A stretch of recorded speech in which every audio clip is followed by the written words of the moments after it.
Bonjour à tous, je suis Mariana, conseillère voyage à Bressuire. Aujourd'hui, je vous emmène à Madinina, l'île aux fleurs ou l'île aux femmes, plus connue sous le nom de Martinique.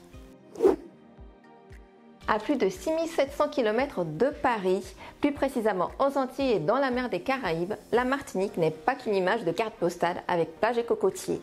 Elle possède une faune marine et terrestre très riche, dont l'animal emblématique de l'île, le colibri, appelé aussi oiseau-mouche.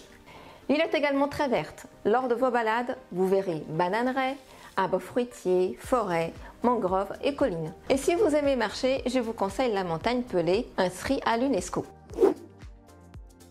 Après cette balade en nature, direction le Robert sur la côte est de l'île. Embarquez à bord d'un catamaran pour une journée en mer et vous aurez 3 escales.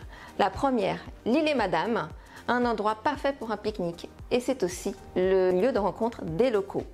Deuxième escale, vous avez l'île et Chancel, un site préservé et d'observation d'iguanes endémiques. Cette île conserve notamment des vestiges datant de la fin du XVIIIe siècle. Et vous finirez votre journée par une baignade sur l'île et Trapèze et notamment par la tradition locale de baptême du rhum, qui consiste à célébrer l'instant présent en partageant un verre de rhum, bien sûr à consommer avec modération.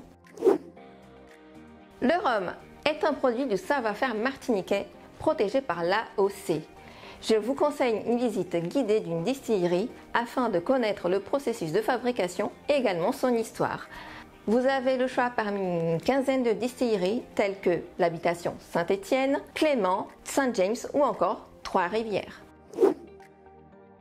Si vous souhaitez apprendre davantage sur l'histoire de l'île, je vous recommande le Lac-Ouat, situé dans le Gros Morne. Il s'agit d'un espace de production agricole écologique valorisant la culture et la tradition belle, à travers la gastronomie, la danse, la musique et l'art de vivre.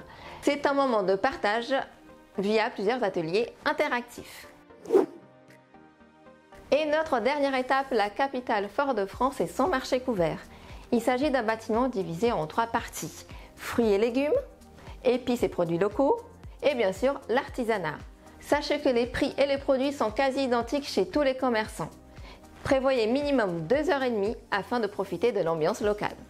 Et avant votre retour en métropole, goûtez au fameux colombo de poulet martiniquais, un plat fait avec du poulet mariné, mélangé d'épices appelé colombo. Donc vous avez du cumin, du curcuma et du piment. Il est ensuite mijoté avec des légumes tropicaux tels que l'igname, le manioc. Il est accompagné également du riz et avec de la banane plantain. Bon appétit! Et si la Martinique vous tente, rendez-vous en agence!